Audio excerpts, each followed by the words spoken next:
په طبي لحاظ خوشحالي له کومه کېږي؟ د انسان په بدن کې 4 ډوله هورمونونه دي. یو یې ډوپاماین دی، بل یې اکسیټوسین دی، بل یې سیروټونین دی او بل یې انډورفینز دی.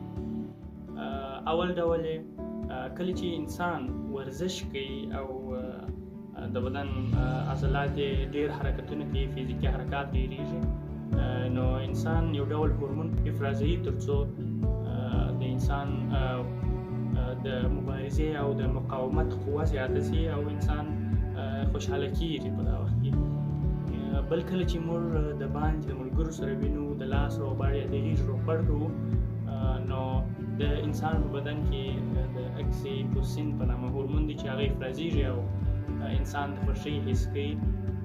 او بل کله چې موږ یو کار بشپړوو، تکمیلوو یې، نو انسان هغه وخت د خوښۍ حس کوي او هغه ځینې هورمونونه دي چې افرازېږي او انسان د خوشحاله کېدو احساس کوي.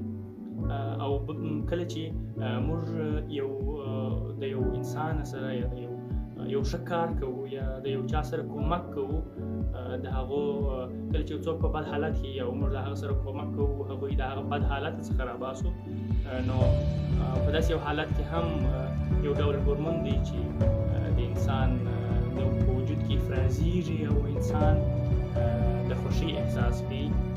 نو دغه 4 ډوله هورمونونه دي چې د انسان په بدن کې مختلف حالاتو کې افرازېږي. نو کوشش وکړئ چې دا